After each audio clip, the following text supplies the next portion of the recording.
मान गई कांग्रेस, अपने कोटे के तमाम सीटों पर लगा ली मोहर। बुधवार को महागठबंधन का बजेगा डंका, तो उधर मुकेश सहनी ने भी कह डाली बड़ी बात। दोस्तों नमस्कार, मैं हूं आपका दोस्त एसके चौधरी। आखिरी तौर पर महागठबंधन का मामला सुलझ गया है। दोस्तों इसके तहत कांग्रेस के स्तर से जो नाराजगी दिखाई जा रही थी, अंतःगत्वा कांग्रेस सीईसी की मीटिंग में कांग्रेस कोटे के जितने भी सीटें थी उस पर अंतिम रूप से सीईसी की मुहर लगा दी गई है। और इसका खुलासा कांग्रेस प्रदेश अध्यक्ष राजेश राम के द्वारा भी दे दिया गया है। वहीं पर दोस्तों बता दें कि महागठबंधन का तमाम मामला अब सुलझता नजर आ रहा है। वहीं पर मुकेश सहनी के द्वारा भी आज एक मीडिया के सामने बड़ा बयान देकर यह संदेश दे दिया गया है कि बुधवार को महागठबंधन का डंका बजने वाला है। आइए दोस्तों आज के इस वीडियो में हम विस्तार पूर्वक चर्चा करते हैं, लेकिन इससे पहले अगर आपने अभी तक हमारे इस चैनल शौर्या हिंदी न्यूज़ को सब्सक्राइब नहीं किए हैं तो कृपया अभी सब्सक्राइब कर लेंगे। दोस्तों अभी तक महागठबंधन में जो भी तनातनी जारी थी उससे स्पष्ट यही हुआ कि यह कुछ और नहीं, प्रेशर पॉलिटिक्स था। यहाँ दिन भर की बातें चलती रही कि आखिर आरजेडी और जदयू में मिलन हो सकता है, वो भी एक प्रेशर पॉलिटिक्स ही था। तो उधर कांग्रेस के स्तर से जो नाराजगी दिखाई जा रही थी, आखिर 243 सीटों वाली तमाम बातों की चर्चा की जा रही थी, वो भी एक प्रेशर पॉलिटिक्स ही था। और आखिरी तौर पर जो दिल्ली से पटना लौटते वक्त एयरपोर्ट पर ही मुकेश सहनी और तेजस्वी प्रसाद यादव के द्वारा जो बयान दिया गया था, वह बयान बिल्कुल सत्य साबित होते नजर आ रहा है, क्योंकि बुधवार को सीटों के बंटवारे को लेकर प्रेस कॉन्फ्रेंस जारी करते हुए महागठबंधन का डंका बिहार में बजाया जा सकता है।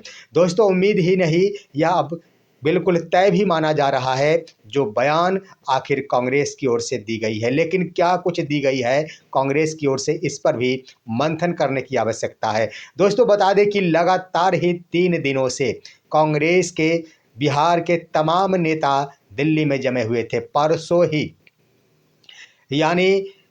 परसों ही निकले थे, लेकिन अभी तक वो नहीं लौटे।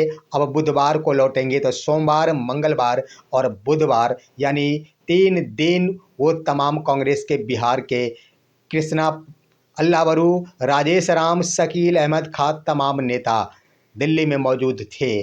और सबसे बड़ी बात ये रही कि आज यानी मंगलवार को देर शाम लगभग 8 बजे रात्रि तक, 9 बजे, 8 बजे तक ही नहीं दोस्तों, 9 बजे रात्रि तक, संध्या 6 बजे से लेकर 9 बजे रात्रि तक सीईसी की बैठक हुई है। बैठक में सबसे बड़ी बात ये रही कि मल्लिकार्जुन खड़गे, तो उधर इमरान प्रताप गढ़ी, अजय माकन इत्यादि बड़े बड़े राजनेता मौजूद थे। तो इधर बिहार से ये तमाम नेता भी मौजूद थे। इनकी मौजूदगी में तमाम सीटों पर एक एक कर चर्चाएं की गई। चर्चा के क्रम में दोस्तों सबसे बड़ी बातें उभर कर आई कि कांग्रेस अपने कोटे के अंतर्गत जो बयानें उनके स्तर से दी जा रही थी कि क्वालिटी एवं क्वांटिटी, यानी क्वालिटी के साथ उन्होंने सीटों पर मंथन किया और उस मंथन के उपरांत आखिरी तौर पर सीईसी के मोहर भी लगा दी गई है। इसका खुलासा राजेश राम के द्वारा भी कर दिया गया है। उन्होंने मीटिंग समाप्ति के उपरांत ही यह बयान दिया है कि हमने 3 दिनों के अथक प्रयास के बाद आखिरी तौर पर अपने हिस्से के तमाम क्वालिटी और क्वांटिटी पूर्ण सीटों पर मंथन कर लिया है और इस पर सीईसी की मुहर भी लग गई है। लेकिन आखिर कितनी सीटें, दोस्तों मैं बता देना चाहूँगा कि कुल मिलाकर कांग्रेस के द्वारा अभी तक लगभग 50 से ऊपर सीटों की बातें आई है। यानी पहले दिन की आप चर्चा करेंगे तो 2 दिन पहले उनके स्तर से 25 सीटों पर मंथन कर लिया गया था, 25 सीट पर हो गया था। लेकिन आज जो खबर प्राप्त हो रही है उसके अनुसार कुल मिलाकर कांग्रेस अपने कोटे के 60 सीटों पर मुहर लगा ली है। यानी 60 सीटों पर चुनाव लड़ने की बातें कांग्रेस के स्तर से हो गई है। और ये भी संभव है कि अंदर खाने तेजस्वी प्रसाद यादव की ओर से भी यहाँ पर कांग्रेस के लिए दिल खोला गया है, 60 सीटों पर राजी होने की बातें की गई है। अब आइए दोस्तों यहाँ पर बड़ी बातें मैं कह डालूं कि आखिर महागठबंधन की ओर से जब कांग्रेस का यह मामला पेचीदा था तो उसका निदान हो गया, तो अब संभावना बन रही है कि बुधवार को महागठबंधन की ओर से तमाम घटक दलों के साथ प्रेस कॉन्फ्रेंस जारी किया जा सकता है, जिसका खुलासा भी हो गया है। लेकिन एक बड़ी बात ये भी कि मुकेश सहनी के द्वारा भी बड़ा बयान दिया गया है मीडिया के सामने। उनसे आखिर पूरे बिहार भर में एनडीए खेमा हो या फिर महागठबंधन खेमा, सबकी निगाहें इसी तरफ लगी हुई है कि मुकेश सहनी महागठबंधन में रहेंगे कि नहीं रहेंगे। लेकिन दोस्तों इसी पर भी उन्होंने बड़ा बयान दे दिया है। उन्होंने बड़ी बातें कह डाली। जब उनसे पूछा गया कि आपको सरकार के किसी आदमी से बातचीत हुई है या फिर नहीं, तब उन्होंने स्पष्ट ही कह दिया कि हमारी बातचीत सरकार के किसी भी लोडर के साथ नहीं हुई है। उनका कहना था किसी भी प्रकार की बात सरकार के किसी भी व्यक्ति के साथ नहीं हुई है। साथ ही उन्होंने कहा कि हम बातें करते हैं तो लोडर से बातें नहीं करते, हम लीडर से बातें करते हैं। उन्होंने कह दिया है स्पष्ट ही कि लीडर दिल्ली में बैठते हैं, बिहार में सरकार के सभी लोडर बैठे हुए हैं। साथ ही साथ उन्होंने बड़ी बात ये भी कह डाली कि आखिर महागठबंधन में हम हैं तो महागठबंधन में ही रहेंगे। उन्होंने कहा कि अगर महागठबंधन मुझे एक भी सीट नहीं देती है, उसके बाद भी मैं महागठबंधन में बने रहूँगा। बड़ी बातें उन्होंने कह डाली। साथ ही साथ डिप्टी सीएम और सीएम पद को लेकर भी बड़ी बातें कही है। हालांकि उनके स्तर से समझौता करते देखा गया। समझौता सिर्फ अपने नाम पर नहीं दोस्तों, उन्होंने स्पष्ट कहा है कि ये अभी भी वक्त है। ऐलान करना आखिर समन्वय समिति के अध्यक्ष का काम है कि आखिर सीएम और डिप्टी सीएम को लेकर ऐलान किया जाता है कि नहीं।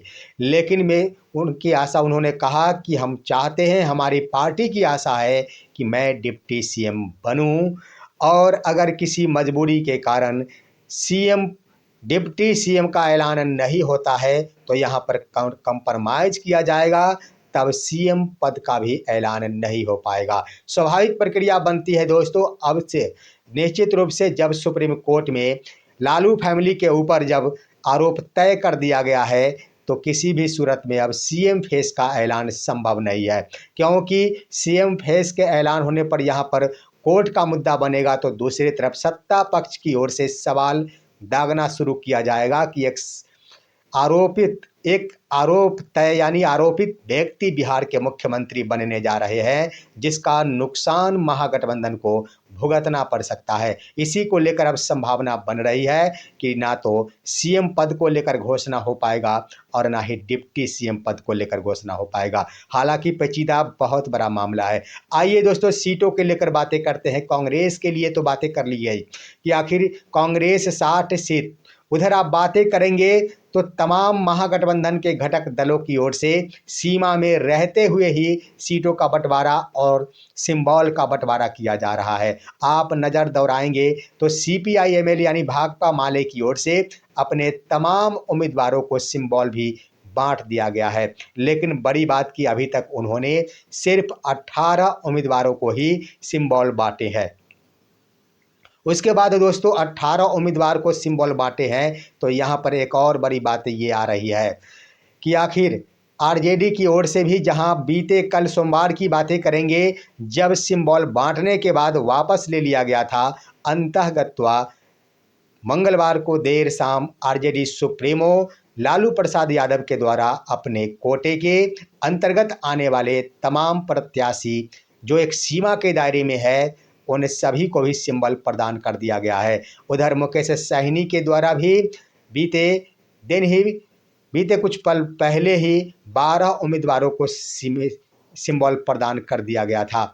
अब देखना होगा कि आखिर 12 उम्मीदवार के बाद मुकेश सहनी के स्तर से कितने उम्मीदवार और खड़े किए जाते हैं। संभावना आखिर क्या बनती है, यह देखने को दिलचस्प हो रहा है दोस्तों। लेकिन आखिर महागठबंधन की ओर से जो ऐलान की घड़ी आ गई है, ऐलान के उपरांत क्या कुछ होता है ये तो वक्त बताएगा। लेकिन इतना भी जरूर स्पष्ट हो पा रहा है कि 130 सीटों से कम पर आरजेडी चुनाव नहीं लड़ेगी और 60 सीटों के आसपास यहाँ कांग्रेस चुनाव लड़ सकती है। कुल मिलाकर कह दिया जाए तो यहाँ पर सारे अगर सीटों का अंदाज़ा मिला लिया जाता है तो लगभग 190 सीटें हो जाती है। शेष उधर 53 सीटें शेष बचती है। 53 सीट में ही मुकेश सहनी चुनाव लड़ेंगे। उसके बाद सीपीआई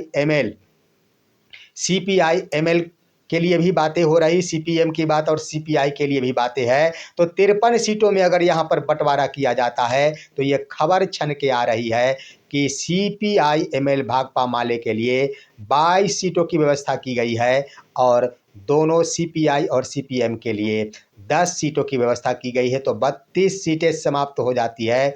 उसके बाद बातें कर ली जाती है तो 3 सीटें देने की बातें झारखंड मुक्ति मोर्चा के लिए हो रही, तो 35 सीटें समाप्त हो जा रही है और शेष बच गए 18 सीट। तो यहाँ पर मुकेश सहनी के लिए हो सकते हैं, लेकिन ये संभावना बन रही है और ये खबर में भी मीडिया में आई है कि मुकेश सहनी के लिए अलग से 10 सीटों की व्यवस्था की जा रही है और उन 10 पर जो 10 सीट होंगे वह अपने अपने कोटे से कांग्रेस और आरजेडी के तरफ से भी दिए जाएंगे। तो यानी कुल मिलाकर 18 सीटें होती है। 5 सीटें कांग्रेस के स्तर से दी जाती है और 5 सीटें आरजेडी के स्तर से दी जाती है। तो मुकेश सहनी के लिए 28 सीटें हो जाएंगी। लेकिन ये भी खबर आई है कि इन पर उन दोनों दलों के ही उम्मीदवार रहेंगे। तो इस तरह से दोस्तों चुनाव लड़ेंगे, यानी सीट इन्हीं का कहलाएगा, परंतु उम्मीदवार कांग्रेस के ही रहेंगे 5 और 5 आरजेडी के रहेंगे। इस तरह से 28 सीटें मुकेश सहनी के खेमे में दिए जाने की बातें सामने आ रही है। फिर देखना होगा कि आखिर प्रेस कॉन्फ्रेंस में क्या कुछ सामने उभर कर आता है। ज़्यादा वक्त नहीं रह गया है, बस बुधवार के दिन आपसी सहमति में जो समय लगे, प्रेस कॉन्फ्रेंस निर्धारित करने में जो समय लगे, ज़्यादा वक्त नहीं लगेगा। आम जनों के बीच डंका बज जाएगा महागठबंधन का। दोस्तों आप सभी का क्या राय है, अपनी राय भी कमेंट के माध्यम से दीजिए। हमारे इस वीडियो को ज़्यादा से ज़्यादा शेयर कीजिए, लाइक कीजिए और आप दीजिए अपने दोस्त को इजाज़त। हम फिर मिलेंगे आपसे अगले वीडियो में, तब तक के लिए नमस्कार।